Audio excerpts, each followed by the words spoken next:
मुंबईतल्या पाणी प्रश्नाच्या समस्येचं पडसाद हे राज्य विधिमंडळाच्या पावसाळी अधिवेशनात उमटल्याचं आपल्याला पाहायला मिळालं। या मुद्द्यावरून विधानसभेत चर्चाही झाली। मुंबईत कमी दाबानं होत असलेल्या आणि अपुऱ्या पाणी पुरवठ्याच्या तक्रारी या वाढत असून त्यामुळे मुंबईकर हैराण झालेत।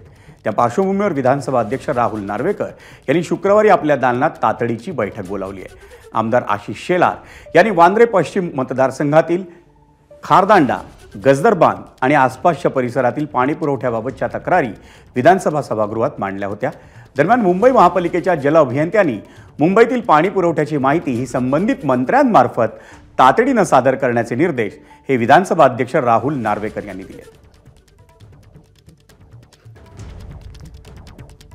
मुंबईला पाणी पुरवठा करणाऱ्या 7ही धरणांमध्ये सध्या किती पाणीसाठा शिल्लक आहे आपण पाहूया ग्राफिक्समधून।